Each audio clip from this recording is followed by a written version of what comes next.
আসসালামু আলাইকুম গাইজ, কেমন আছেন? আলহামদুলিল্লাহ আমি ভালো আছি গাইজ। দেখেন আজকে আমি আপনাদেরকে চিচিঙ্গা রান্না করে দেখাবো। মাছ দিয়ে কীভাবে রান্না করে, প্রথমে কড়াইটা গরম করে তেলটা গরম করে নিয়েছি, তারপরে পেঁয়াজ কুচি দিয়ে দিয়েছি, দিয়ে এটাকে ভালো করে এখন নেড়ে নেব। নেওয়ার পরে দিয়ে দিচ্ছি 1.5 টেবিল চামচ আদা বাটা এবং রসুন বাটা আমি একসাথে বেটে ফেলি, দিয়ে এটাকে দিয়ে আমি এখন এটাকে ভালো করে নেড়ে নেব।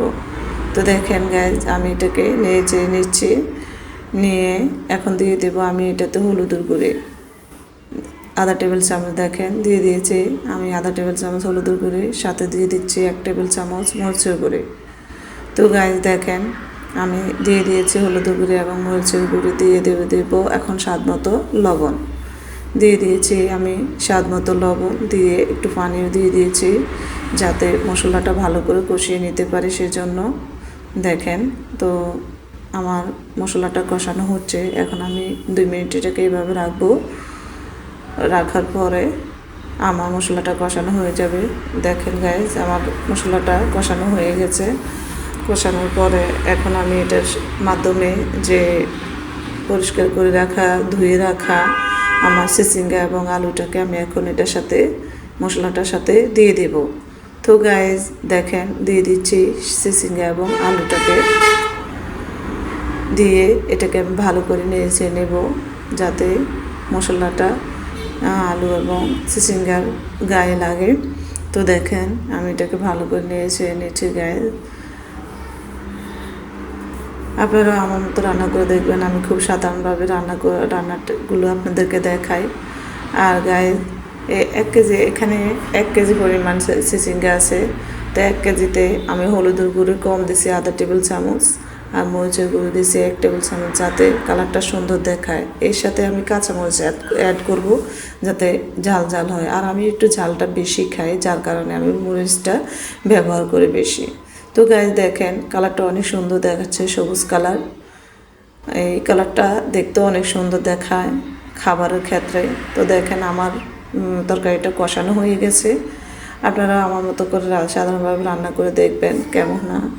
তো গাইজ এখন আমি এটাতে কাঁচামরিচ দিয়ে দিব। দেখেন আমি যে কুচি করে রাখা কাঁচামরিচ সেটা আমি দিয়ে দিয়েছি। কাঁচামরিচটা এখন দেওয়ার উদ্দেশ্য হচ্ছে কালারটা সুন্দর দেখানো, কাঁচামরিচটাও সুন্দর দেখাবে। তো আপনারা আমার মতো করে দেখবেন। দেখেন গাইজ আমি আরও এটাকে 2 মিনিটের জন্য ঢেকে রেখে দেব।